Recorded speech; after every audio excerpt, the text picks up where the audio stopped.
Só vou esperar um pouquinho a tia Cida entrar, certo? Pra gente começar.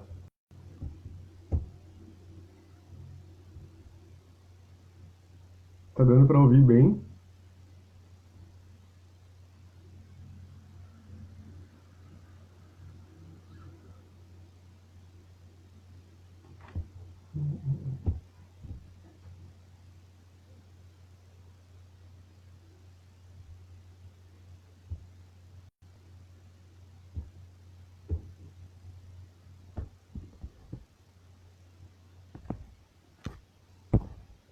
Pessoal, sejam todos bem-vindos, vão entrando. Só vou aguardar a tia Cida entrar, tá certo?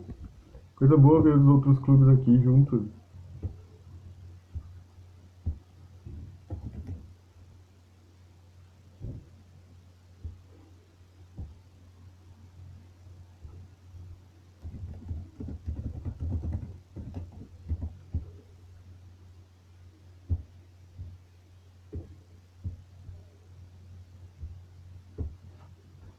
A tia Cida entrou, vou chamar ela.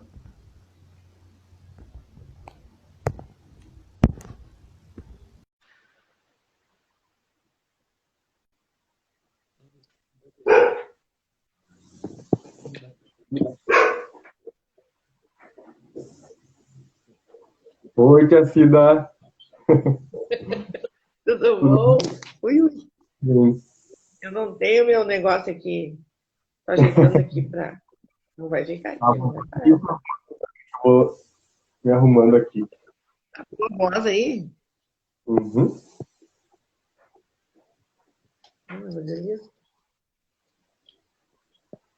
Aí. Ficou bom? Ficou ótimo. Uhum. Tá. Passei o dia estudando. Então vamos ver. É. Pessoal, então boa noite a todos, ok? Eu sou o companheiro Léo Kelvin Marques, estou aqui juntamente com a companheira Leão Cida Brizola. Como eu havia dito ontem, a tia Cida é médica ginecologista, ela é também sexóloga. Depois ela vai explicar um pouquinho do, da carreira dela para vocês, né? Como que você dá o currículo todo. Mas então vai ser uma conversa bem introspectiva, a gente vai conversando. Vocês podem mandar questionamentos, nós vamos tentando responder de acordo, né, com o nosso conhecimento, até porque também a gente não sabe tudo. E vem muita coisa sendo atualizada também no Ministério da Saúde. Uh, então, tia Cida, boa noite, seja muito bem-vinda na nossa live do Léo, ok? Então, peço que tu se apresente um pouquinho para o pessoal. Boa noite, então. Primeiro, quero me desculpar de ontem, né? Que acabei coincidindo duas agendas. Aí, realmente, eu tinha na agenda primeira com 25, mas enfim, estamos aqui hoje. E quero agradecer o convite, né, do Léo Santa Maria Dores, para a gente poder falar num tema tão importante para toda a nossa sociedade, inclusive para os jovens, que tomar esse conhecimento é sempre uma maneira de se defender das coisas que acontecem, tipo, inclusive essa pandemia é uma delas. O meu currículo, assim, eu sou médica ginecologista, né, me formei em Santa Maria, fiz minha residência em Pelotas, Pelotas, onde a epidemiologia é referência no mundo, né? Tanto que os maiores estudos, os estudos mais rápidos que surgiram da pandemia estão em Pelotas, né? Hoje. E Sim. uma universidade muito boa, na verdade, na Universidade Federal de Pelotas.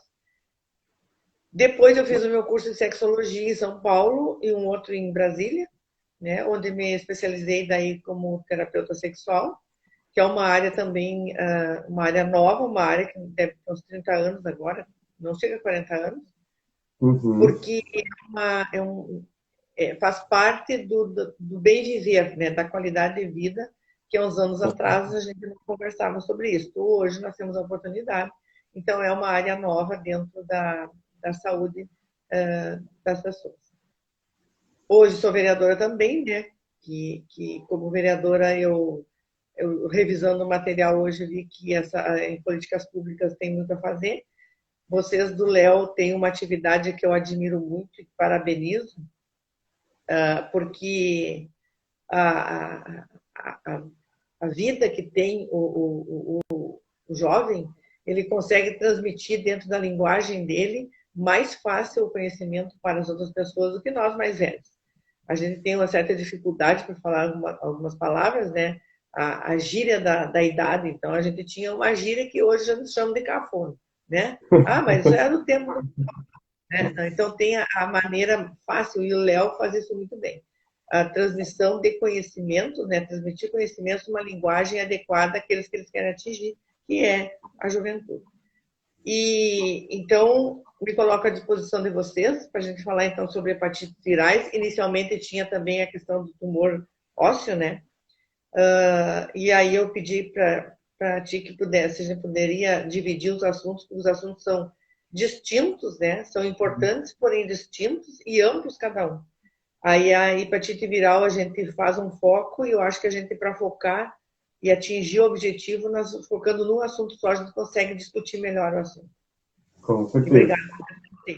Mas, Cacilda, então poderia começar nos explicando, né, tu que já trabalha nessa área há muito tempo, o que é a hepatite e quais os tipos de hepatite que se encontram hoje? Bom, a hepatite, a palavra já diz que é uma infecção do fígado, da célula hepática. E ela tem várias causas, né? Uma delas são as hepatites virais, mas tem as causas medicamentosas, onde a gente pode falar do paracetamol, que é a gente, não, qualquer coisa dá um paracetamol, dá paracetamol para criança, paracetamol para adulto, paracetamol não faz mal, dá para gestante, não, paracetamol atinge também a célula hepática, então uma das maneiras, ele é tóxico, dependendo da dose, né?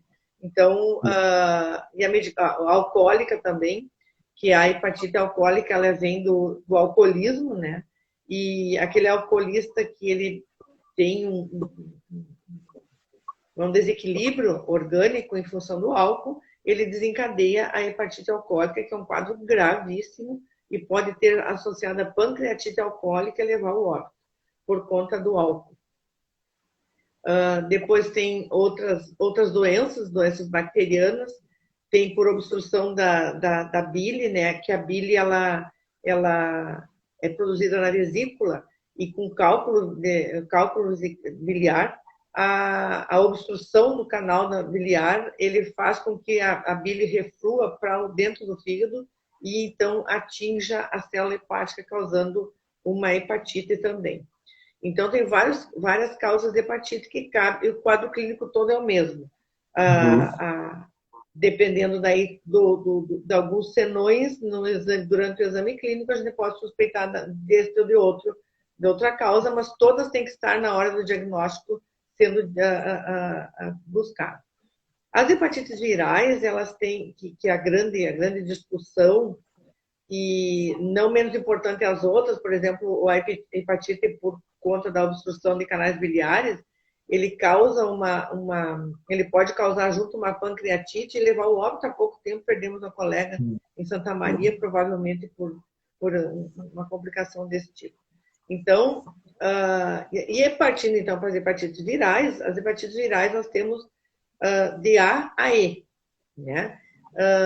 Sendo as mais importantes A, B, C e D. Aí ela é mais leve, ela é tipo uma hepatite A e ela não tem tanta frequência como tem as outras hepatites. Então, vamos falar assim, ó, o que quero dizer para vocês, assim, que o grande foco do estudo de hepatite hoje no Ministério da Saúde tem o serviço de hepatites virais do Ministério da Saúde. O mês de julho é o mês amarelo, né, de combate não, de mais discussões em função da hepatite, das hepatites virais.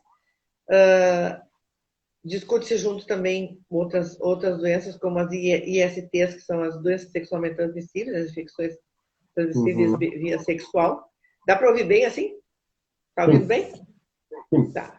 Então, essas hepatites virais, vamos começar então pela A, é a mais benigna, entre aspas. Por que é entre aspas? Porque a hepatite, que principalmente quando dá em mulheres, o risco maior é de causar a hepatite fulminante. O que é a hepatite fulminante?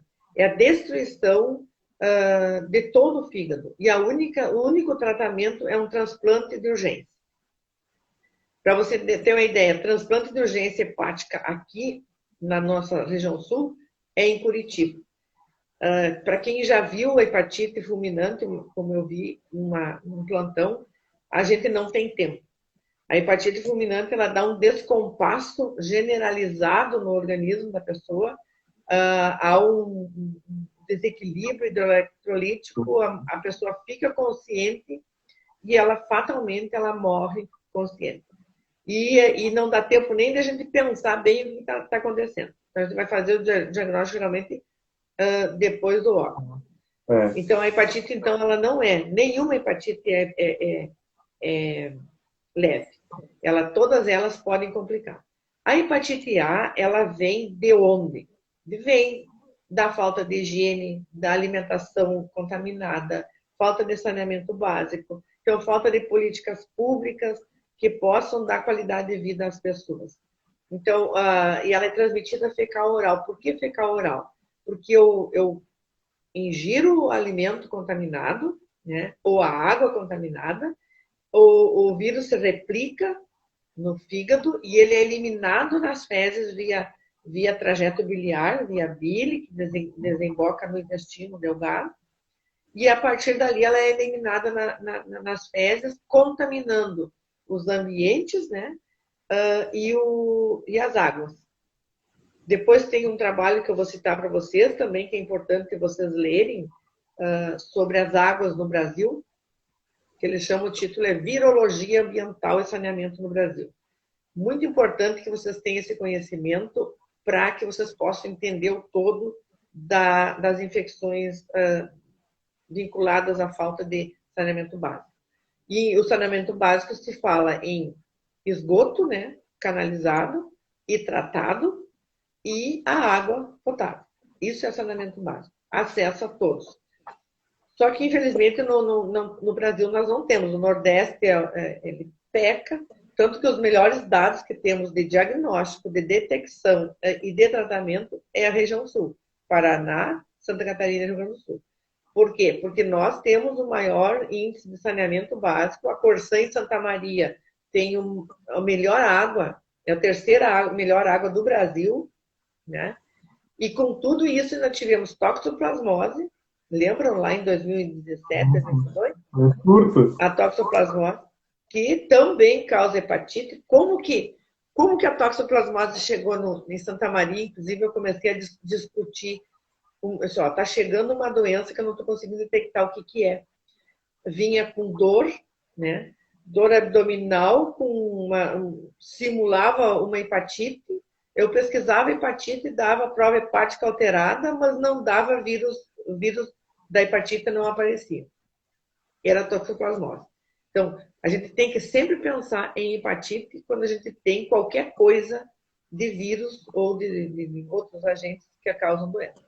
Então, a água é a maior transmissora dos vírus da hepatite A, assim como o saneamento básico, o esgoto na mistura dos alimentos. Então, a gente tem que ver a questão do cuidado do alimento para que não ingira o alimento contaminado. Então, a origem dos alimentos, a higiene dos alimentos, a água potável e o saneamento, o tratamento de esgoto. Isso é a prevenção da hepatite A. Não tem o que fazer, se ela é um quadro leve, dá para tratar via ambulatorial, em casa, né? Isola algum material assim de uso pessoal, para que não haja contaminação, né? E vai passar, ela transmite 14 dias antes e depois ela passa o período de crítico da doença, depois ela vai passar, né? A hepatite E, ela tem um quadro muito parecido com a hepatite A, inclusive de transmissão, de tratamento, só que ela tem uma incidência bem baixa dentro das nossas hepatites no Brasil, né? Alguma pergunta para a hepatite A? Tia, uma coisa então, só para a gente resumir, né? A hepatite A e a hepatite C, elas são tipo, mais evidentes em ambientes que há questão de saneamento, de higienização, de limpeza, é isso? Isso. Uhum. Então, Então, o quando a gente tratamento, vai... Pode falar. é medicamentoso, repouso, não há muito o que se... O tratamento dela a pessoa ela se apresenta como um quadro todas elas têm o mesmo quadro. Então, pode ter febre, febre não é de 38, pode ter dor abdominal por conta do que atinge o fígado, pode ter um quadro de diarreia, pode ter um quadro de sonolência e cansaço. Então, mas a gente vê muito o cansaço. A pessoa assim fica apática, fica cansada, sem vontade de levantar da cadeira. E o resto do quadro. Então, e náusea, vômito. Quando aparece para gente que se salienta, que eu olho, deve estar com hepatite, é quando o branco do olho, a esclera fica amarela, né? Quando as fezes começam a ser eliminadas brancas, né? Por causa da gordura que não é metabolizada. A urina escura, tipo como é que é? Um chá preto, né? Escura como um café, né? Aquilo ali é a bile que tá entrando no sangue e vai sair via renal sob forma de urina escura. É a eliminação de bile pela urina. As fezes, eliminação da bile pelas fezes. Até que então aparece a icterícia. O que é a icterícia? A icterícia é a destruição da célula hepática, né? E misturado da reação, né? Mistura com a bile e passa para o sangue, porque dentro do fígado, tudo que a gente come passa para o fígado. Então, dentro do fígado é o grande filtro que nós temos, né? Aí, esse filtro é bem vascularizado. Vascularizado, assim, tem bastante artéria, tem bastante veia. Por quê? Para que possa, então, transitar aquele alimento, ser absorvido, metabolizado, enfim, que é a primeira passagem hepática. Os medicamentos que a gente toma via oral, todos passam pelo fígado. Então, pessoas que têm cirrose, pessoas que têm deficiência hepática, não podem tomar remédio via oral, porque vai lesar o fígado, né? Lesa mais ainda. Então, é tudo via parenteral ou via pela pele. Então, por conta disso aí, então, a pessoa fica amarelada na pele. Ela sai do vaso e vai para a pele. Ela acompanha o sangue, né? Então, a bile acompanha o sangue, aí que a pessoa fica com icterícia. Então, a icterícia é o último sinal da hepatite. A gente consegue dizer, está com hepatite porque você enxerga a icterícia. Mas, se não aparecer icterícia, você pode passar uma hepatite despercebida, como a maioria delas. Todas elas podem passar o ciclo, a gente chama de doença subclínica. Que daí aí lá na frente faz um teste, geralmente é na mulher quando está grávida, né? Vai fazer o pré-natal, os exames de pré-natal, você já teve hepatite, né? Sim. E temos, podemos falar em prevenção da hepatite A, que é a vacina da hepatite A, já no primeiro ano de vida, né? Que evita, então, que as crianças elas produzem anticorpos, né? E evita, então, que ao entrar em contato com esses vírus, ela não desenvolve a doença. Os anticorpos tomam conta e conseguem, então, fazer a barreira, evitando que a criança adquira a doença. Mas a cobertura vacinal no Brasil é muito baixa. Muito boa, tanto que ela é exemplo, né, tia, para o mundo todo. Isso aí. É. Só que a gente também sabe que há um tempo atrás ocorreu um movimento chamado os antivacinas, né, infelizmente, que eu acho que foi um Qual é o movimento? A antivacina? antivacinas, né? Eu acho que a classe médica, a classe da saúde luta, eu acho que até hoje, contra esse movimento. E engana-se, né, tia, que quem pensa que as hepatites acometem apenas adultos, jovens adultos. Não, a hepatite acomete crianças, a hepatite acomete idosos. Por isso a importância da vacinação. A tia Cida agora vai explicar um pouquinho sobre as hepatites B e C, né, que eu acho que são as mais, que a gente mais ouve falar, assim. O importante das doenças, quando se fala em vacina, voltando àquele tópico, nós temos um tempo aqui ou não? Como é que é o tempo nosso? Temos 40 minutos. Tá. As vacinas, então, assim, aquilo que a gente tem de vacina, a gente tem que usar a vacina. Olha o grande problema do coronavírus agora, né? Que nós não temos vacina. Então, a vacina da hepatite A, ela deve ser. Você faz enfermagem, né? Isso, uhum. É. Então, a vacina tem que ser estimulada. Vamos então para B e para C, senão eu falo muito, né? A hepatite B e C, elas são hepatites mais graves no sentido de poder cronificar, né? A hepatite A não vai cronificar. Você vai ter um marcador que teve a doença, você vai ter um marcador que está imune, mas ela não cronifica. A B e C, ela já tem essa possibilidade de cronificar.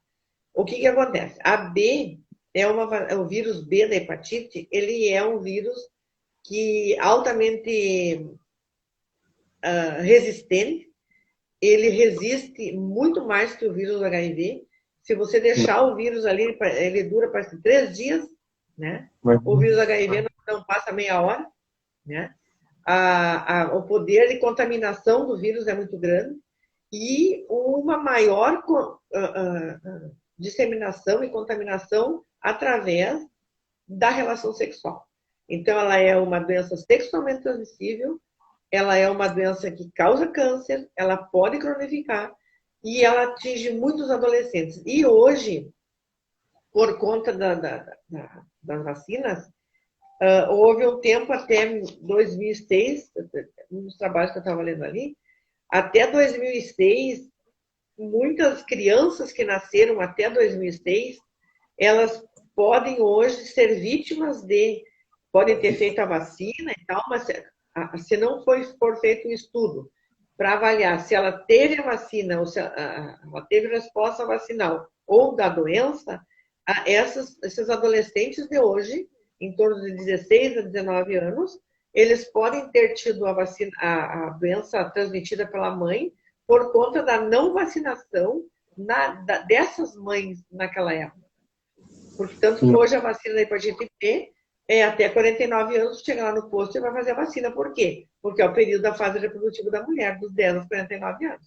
Quem não tem vacina, chega no posto, eles são obrigados a fazer porque é ordem ministerial. A vacina da hepatite B, de 10 a 49 anos, todos devem procurar o posto para fazer as doses que são necessárias. Que são 3 doses, né? 0, 30 dias, 180 dias. Como que ela é transmitida, então?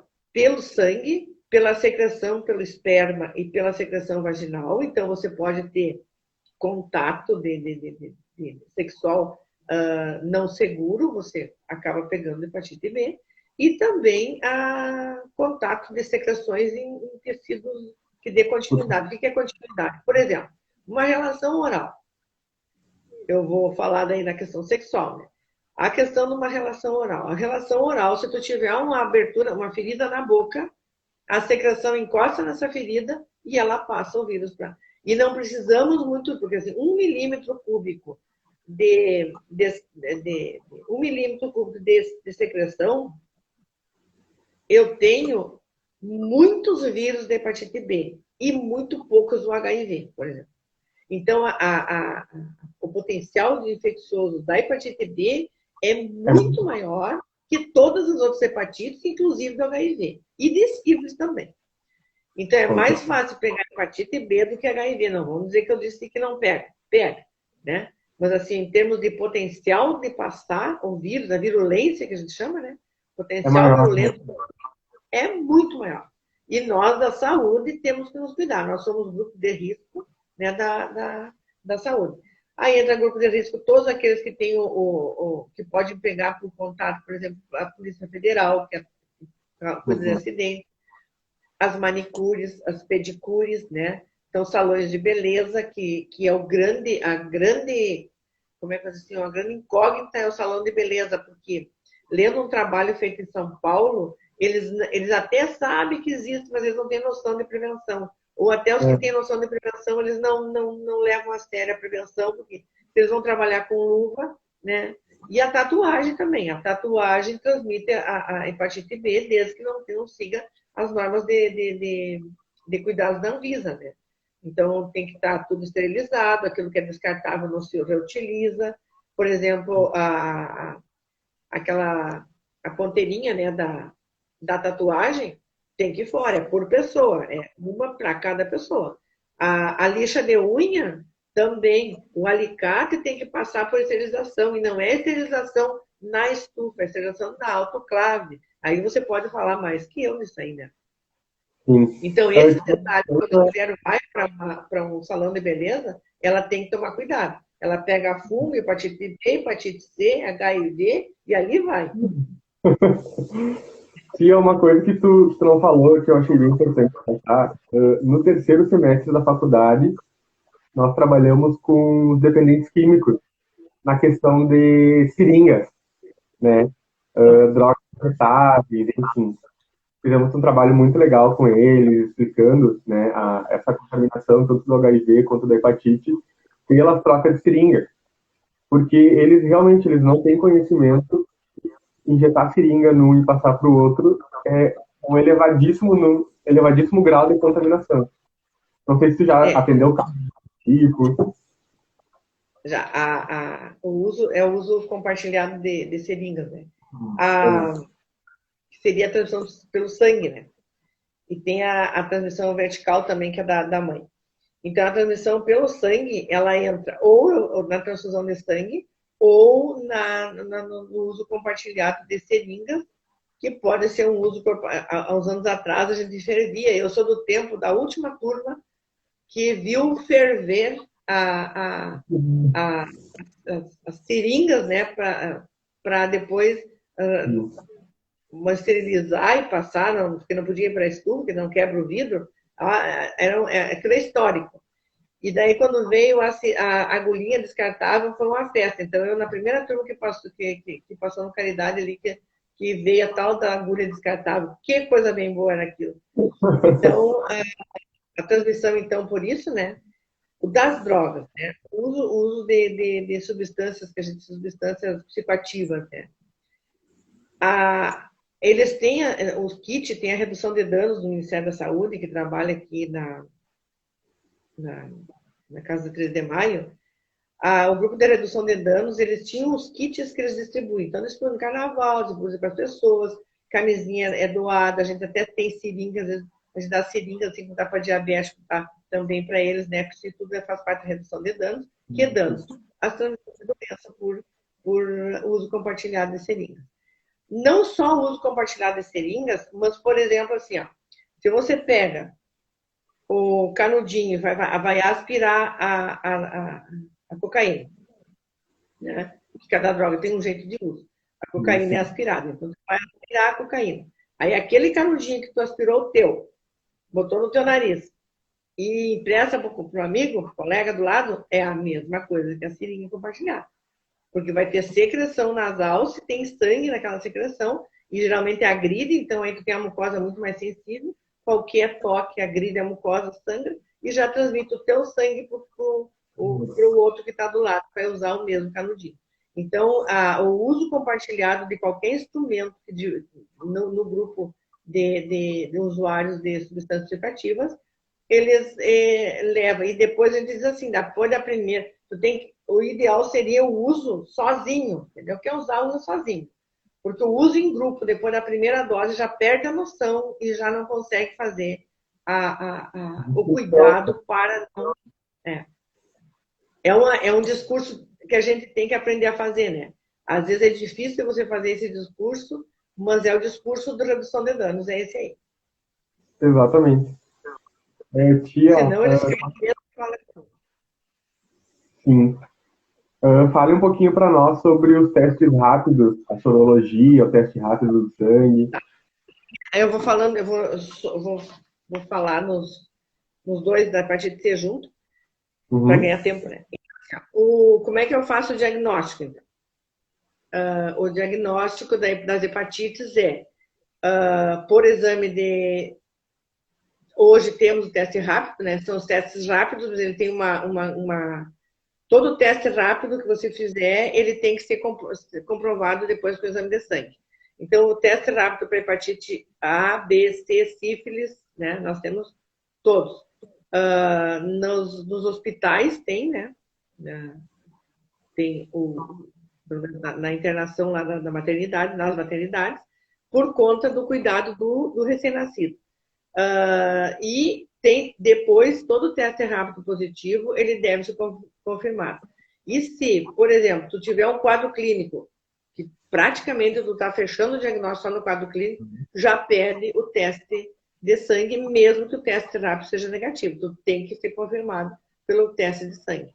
Então, o teste de sangue, o que é? Você busca o vírus e busca os anticorpos.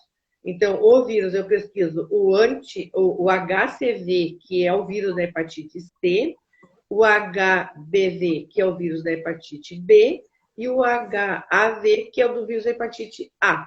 Todos eles busca-se o vírus. Aí, para ver se é uma infecção recente, então tem que pesquisar os anticorpos desses vírus. Os anticorpos, se é um contato recente, se tem um surto na cidade, enfim, a gente pede direcionado, então, para aquela hepatite. Mas tu pode pedir, então, anticorpos anti-hepatite A, anticorpos contra da hepatite B e anticorpos da hepatite C. O que depois você vai ver? Se a doença é ativa, a gente pode pedir, então, outros marcadores do vírus para identificar se a doença é ativa ou se a doença é recente. Aí vai fechando os diagnósticos através dos outros testes. Aí tem o anti-HBE, tem o HBE, que é o que vai, na hepatite B, vai dar o prognóstico, né, da doença. Então, uma vez tendo essa hepatite, você tem até 6 meses para poder fechar o diagnóstico dela. Toda vez que você supõe que é hepatite viral, você já notifica.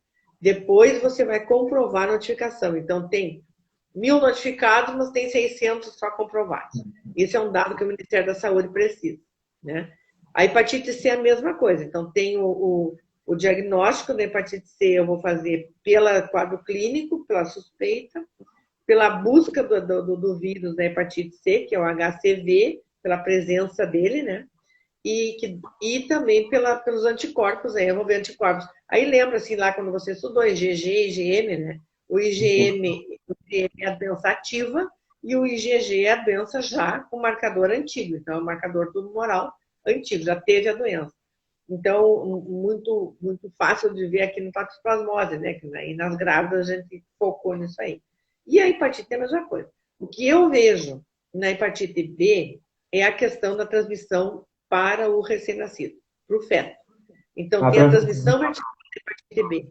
Né? Aí eu vejo uma falha do Ministério da Saúde, que é a pesquisa do vírus da hepatite B na gestante. A gente solicita, ele não vem. E aí os anticorpos. Então, por exemplo, se eu tenho o vírus, se eu tenho anticorpos da hepatite B, eu fico tranquila que ela não vai pegar o vírus. Agora, aquela gestante que não tem anticorpos, ela tem que tomar cuidado. Então, faz parte do pré-natal a orientação da mãe, se você trabalha numa creche, trabalha num posto de saúde, Tu tem que estar, né, essa gestante tem que estar avisada que ela é vulnerável, né? Porque daí eu não tenho o que fazer ali. Agora, tem que fazer no primeiro e no terceiro trimestre doses, vírus, né? Se não tem nenhum vírus no terceiro trimestre, não pegou a hepatite B no terceiro trimestre, aí quando nasce o nenê, fica tranquilo. Mas se ela teve um contato, mesmo que tenha tido triagem negativa, e o vírus negativo, se foi uma clínica forte para hepatite, tem que pesquisar no nenê.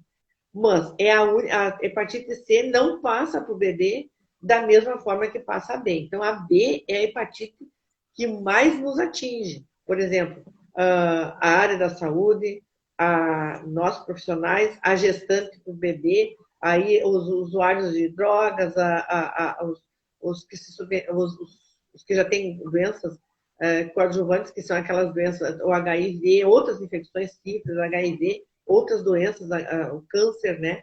Então, todas as pessoas que tiver já uma outra doença, a hepatite B ela vai ser muito pior do que a própria hepatite C. Ela vai ser mais grave, né? Ela vai acabar agravando quadros que antes não... O que é o agravar da hepatite B? E que é o grande problema no Brasil. É o câncer hepático e a cirrose hepática. E ela tem tratamento. Hoje se pensa já com um antirretroviral, né? Com medicamentos específicos para hepatite B, tem tratamento. Mas ela responde menos que a hepatite C. A hepatite C tem tratamento também, o processo é maior, mas ela tem tratamento também. Ela pode ser 100% curada. A hepatite não tem o 100% de cura. O detalhe no neném. Se tem uma mãe que tem o vírus da hepatite B, quando nasce o nenê, ele já deve receber a vacina da hepatite B na primeira dose e a imunoglobulina. O que é a imunoglobulina?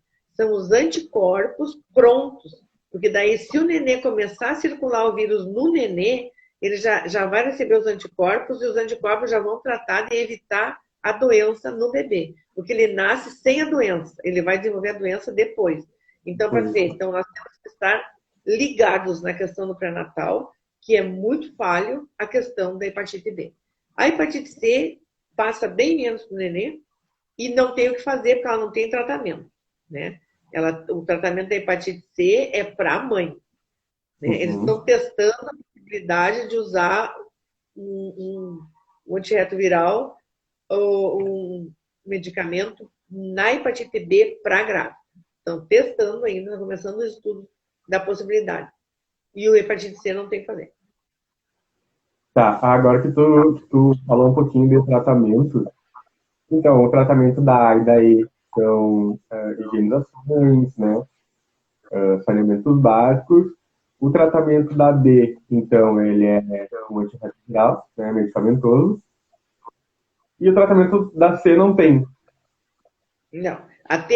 Da C tem. Para o bebê não tem. Na grávida não tem o que fazer. Mas a C, ela tem o tratamento, ela pode usar os medicamentos contra o vírus e pode usar o interferon.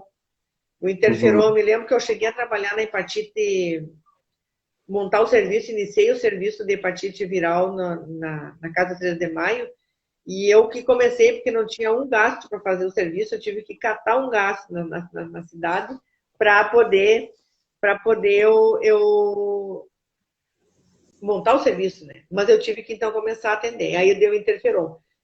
O interferon antigo, ele tinha muito efeito colateral, mas o Estado dá. Então, assim, ó, em termos de tratamento, é só fazer o diagnóstico, protocolar e encaminhar.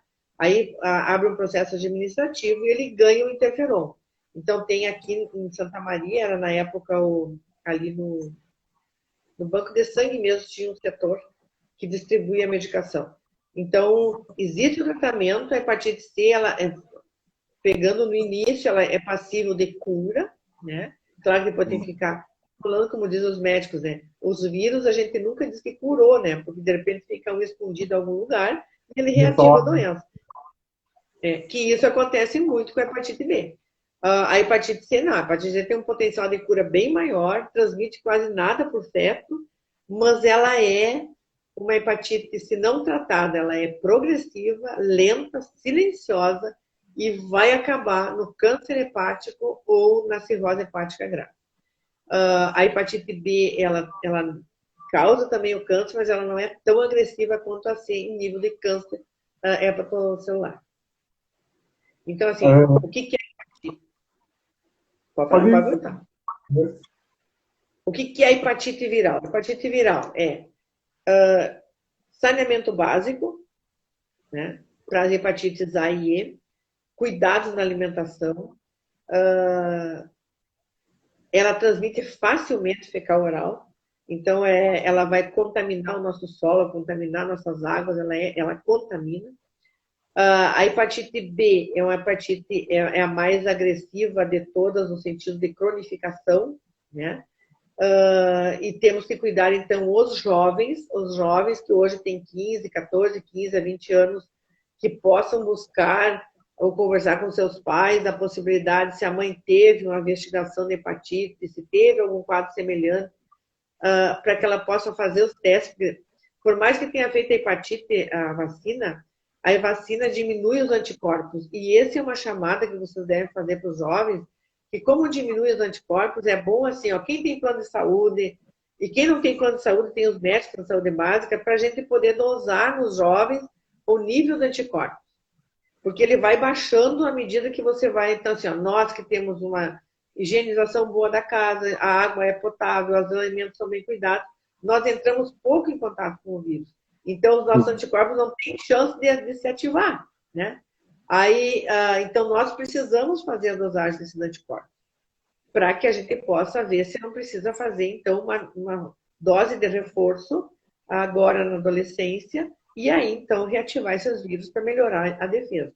Porque o que é? Ela tem vacina, mas é uma doença que, então, a gente diz que é uma das doenças, uma das viroses que tem vacina, assim como o HPV, né, e que gera um câncer. A vacina contra o câncer tem da hepatite B e do HPV, né, que é uma doença sexualmente transmissível, que eles causam câncer e tem a vacina para impedir. Então, esses são dois cânceres que a gente tem que impedir pela vacina. E isso a população tem que saber, que de 10 aos 49 anos tem direito a fazer, é só chegar na unidade básica e pedir a vacina. O HPV tem que ir lá fazer o preventivo todos os meses no posto de saúde para ver se está tudo ok. Ali no preventivo vai detectar o HPV.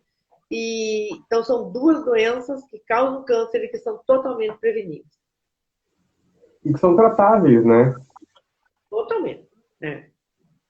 O tratamento dependendo do grau da doença, o tratamento já ele é mais praticamente paliativo, né?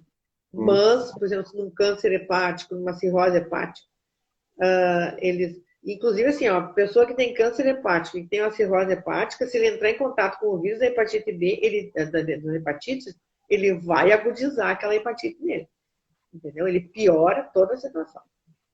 Piora mesmo. Eu atendi um hepatite B também, já. Tia, fala um pouquinho para nós sobre a janela imunológica, tá? Qual é o tempo dessa janela, se tem um tempo, se é muito longo, se é curto? A janela imunológica das hepatites, assim, ó, da hepatite C, qual é o controle? Eu tenho suspeita, então eu suspeito do caso suspeito, né? Aí eu tenho que fazer o controle como? Exames no 0, no 30, da B, 3 meses e 3 meses. Da C tem que fazer, inclusive, no 6º mês. E os imunodeprimidos, os que têm o HIV junto, eles vão além dos 6 meses para você pesquisar, porque ele tem um retardo na resposta imunológica, ele produz anticorpos com mais lentidão. Então, você tem que pesquisar aquele paciente por 1 ano. Então, em algum momento, ele vai mostrar a sorologia, então, positiva da infecção. Se tem um quadro clínico, você já pede o vírus, pede os marcadores de IgG e IgM, né? Para você ver qual é o período. Então, se, por exemplo, tem IgG, ele pode estar em janela, né? O IgM já baixou e você pegou só IgG. Ele pode ter passado assim a janela e não deu nada. Então, está lá nos IgG positivo, né? Então, a janela da hepatite A é uma janela mais curta, porque é uma doença mais rápida, mas ela, 14 dias antes, ela é silenciosa e ela transmite 14 dias antes de dar os sintomas. A B, 7 dias antes dos sintomas, assim como a C. Então, como qualquer virose, né, a gente tem o vírus, nem sabe que tem e já está transmitindo. Então, a gente tem que saber onde anda, com quem anda, ter noção do risco, né, para que a gente possa prevenir até as outras pessoas que estão com a gente. Mas, assim, ó, se eu não cuidar essa pessoa que entrou em risco, dentro do protocolo certinho do Ministério da Saúde, ela possa estar passando ali despercebido uma doença, uma hepatite, que pode ser grave e fatal, né? Sim, sim. Tia, assim, nós sabemos, nós, da área da saúde, a gente sabe que o HIV, por exemplo, ele, a sintomática dele aparece em 14 dias, né? Que são sintomas gripais, digamos assim. Isso. E das hepatites, tanto a B quanto a C, aparecem esses sintomas e quais sintomas são e em quanto tempo pós-contaminação? Assim, ó, todos os sintomas da hepatite é como uma virose. Febre baixa, náusea, vômito, dor no corpo, dor abdominal, dor na barriga, né? Às vezes tem diarreia, às vezes não. E aí ela vai evoluindo. Então, ela tem a contaminação, né? Tem aquele período em que ela transmite, mas ela não tem a doença, não aparecem os sinais, aliás. Aí ela vai apresentar os sinais que são esses daí, são sintomas de uma virose. Se Isso. você não tiver. Mas o que chama atenção na hepatite, dentro de toda a sintomatologia, é o cansaço que a pessoa se refere. Eu sinto cansada, eu não tenho ânimo para fazer as coisas, não consigo fazer as coisas. Até quero, mas não consigo. Então, ela é uma doença que cansa muito. E isso chama atenção. Chama atenção da clínica, né, na hora que eu estou fazendo a Isso. anamnese. Aí, esses sintomas duram de 7 a 14 dias, depois aparece, e aí você vai ver o que está acontecendo. Pode seguir. Aí a pessoa pode passar como um quadro gripal, um quadro de diarreia. Não, eu passei mal. Não. E aí aquilo passa e você vai embora. E a pessoa teve uma hepatite e não se deu conta. Que pode ser qualquer uma delas. A hepatite A, ela passa e não cronifica. A B e a C cronificam. A D é altamente agressiva e ela vem acompanhando geralmente a hepatite B. Então são dois. A D precisa do B para se desenvolver. Quando ela se desenvolve, ela agride muito mais do que todas as outras hepatites em termos de agressão do fígado. Ela dá morte por questão da agudização da doença e ela ainda cronifica com muito mais facilidade. Então, todas elas têm o mesmo quadro. É interessante explicar que a hepatite B ela só vai ser possível se houver contaminação anterior à hepatite B. Isso? Isso aí. Ela precisa do vírus B, da hepatite B, para atuar, para entrar e acionar. Então, ela agudiza. Ela é um das hepatites que agudizam as outras hepatites crônicas, né? Então, se tem algum problema hepático ali, ele faz uma lesão hepática maior. Então, por isso que ela é mais agressiva. Ela precisa desse vírus e ela desenvolve e agride. Então, a sorte é que ela não tem muito, a incidência dela é muito baixa, né? Mas ela tem um grau de reação muito grande, em termos de efeitos colaterais da doença na lesão da célula hepática. Uhum. Tia, tu que trabalha aqui em Santa Maria, principalmente com as hepatites, né? Ou já trabalhou, como tu vê a incidência de casos? Tu acha que cresceu muito? Tu acha que o pessoal está se tornando mais consciente? Como que tu como médica, vê essa situação toda? Eu vou te dizer assim, que as hepatites sempre existiram, né? Porque agora tem muito caso assim de cirrose que nunca teve nada, mas daqui a pouco em pessoas que nunca beberam, lá vai buscar, tem uma hepatite. O que acontece com as hepatites agora? A hepatite A, em função da vacinação das crianças e da melhoria das condições de saneamento básico no Brasil, que estão investindo na questão de vacinação e do saneamento básico, a hepatite A diminuiu. Porém, a D, como tem a questão de transmissão sexual, ela aumentou. Aumentou porque tem os testes de triagem que estão buscando mais. O grande foco do Ministério da Saúde agora é triar, né, fazer os testes rápidos para que a gente possa ter noção da comunidade do que a gente está trabalhando. Então, o foco é teste rápido para tipo B e C, né? Também para que a gente possa, por exemplo, se a C tem tratamento, tratar e curar aquela pessoa. A B tem tratamento, minimiza mesmo que ela volte, né? Então, não adianta pegar lá uma pessoa que está com tumor hepático, né? Aí já passou, já não tem mais o que fazer. Agora, o fazer, então, teste rápido vem para isso, que é o grande investimento do Ministério da Saúde. E por isso, então, está crescendo D e crescendo C. Eles estão buscando o diagnóstico. E isso sem contar que também tem muito mais gente no mundo, muito mais pessoas transando sem camisinha, muitas pessoas transando em contato com secreções contaminadas, que as pessoas nem sabem que tem. Então, assim, ó, o aumento é por conta do aumento do HIV, do aumento das próprias hepatites, do aumento das sífilis, que também está descontrolada, a sífilis a nível mundial, e tudo isso em tratamento. Então, o aumento está por essas ações que estão fazendo em termos de campanha para que as pessoas busquem o diagnóstico. Inclusive nós médicos, né, você sabe, na área da saúde, a gente é meio dormento, né, porque tem que estar ligado. Eu estou ligado, eu trabalhei 15 anos em DST AIDS e hepatite virais, montei o serviço de hepatite ali na Casa 13. Mas a gente acaba no dia a dia de um posto de saúde, por exemplo, tem que capacitar, tem que reciclar. Por quê? Porque essas coisas mudam, descobrem, tem a pesquisa é maravilhosa e a gente tem que estar ligado nisso, né? Então, se a gente não capacitar, a gente para no tempo e passa despercebido muita coisa. Por exemplo, as grávidas, que é uma área que eu atuo, elas ainda está muito a desejar a ação do pré-natal aqui em Santa Maria para as grávidas. Muito a desejar. Eu não sei se você está fazendo. Sim, é uma coisa que a gente pauta muito na faculdade, né? Principalmente se tratando de atenção básica em saúde, o pré-natal. Porque a gente vê, assim, que basicamente o pré-natal é pautado muito a sífilis. E deixa passar a questão da hepatite, tipo, tá, vamos fazer o exame ali e deu.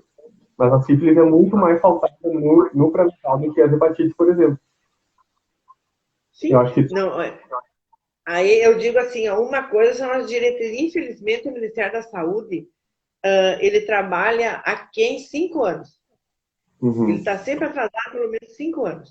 Em qualquer estudo que a gente fizer, que eu fiz até agora, o Ministério da Saúde, sempre os nossos programas estão atrasados em relação às diretrizes que a gente tem. Por exemplo, a diretriz da obstetrícia no pré-natal, lá da diretriz da obstetrícia, né? Da Sociedade de Obstetrícia, da Sociedade de Pediatria as vacinas, da Sociedade de Ginecologia os marcadores tumorais, e por aí vai. Então, o Ministério da Saúde está sempre atrasado.